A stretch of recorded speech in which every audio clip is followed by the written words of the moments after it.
अभी कोई परिस्थिति में नहीं है कि सरकार बोले हमें कि क्या करना चाहिए। हम साफ बता रहे कि धर्मेंद्र प्रधान का इस्तीफा केवल पहला पदक्षेप था। अब जो दूसरा मोस्ट इम्पोर्टेंट है, जो छात्रों पे जो वायलेंस हुआ, एक्सेसिव यूज हुआ, पैलेट गन्स यूज किए, जो कम्प्लीटली आउट ऑफ प्रोटोकॉल है, सीआरपीएफ का रैफ और दिल्ली पुलिस दोनों अमित शाह को रिपोर्ट करते हैं। तो या तो अमित शाह खुद ने ऑर्डर दिया है, इन विच केस वो अकाउंटेबल है, और अगर वो खुद ऑर्डर नहीं दिए तो उनके मंत्रालय में उनके सिवा कौन ऑर्डर दे सकता है, वो भी वो जवाब दे। तो दोनों जगह अमित शाह को हमें यहाँ अंदर चाहिए जवाब देने के लिए। I don't think the government is in a position to tell us anything right now. I think what we have seen is the only step one. We have seen the resignation of Dharmendra Pradhan, delayed as it were.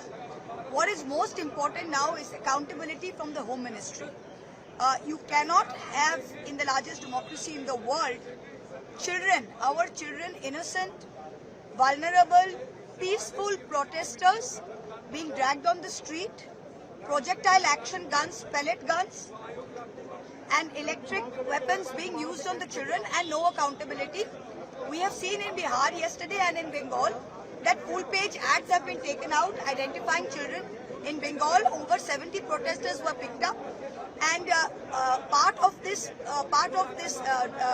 demonstration was very clearly that all FIRs against the protesters have to be withdrawn, and most important, who is responsible for the brutality?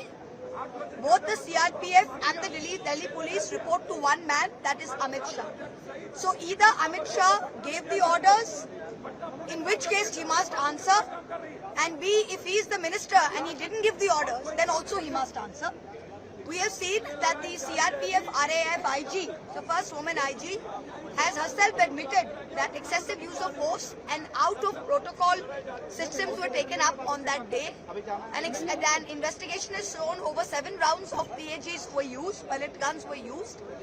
The Delhi police and the central government has laid siege to every hospital. We are not even being allowed to meet with the injured protesters or talk to the families. Amit Shah has to come and answer for the brutality. That is the only demand of the opposition today. They have to come to answer and be accountable for the brutality. We are not interested in what the government has to say. We are not interested in any deal making, any compromise.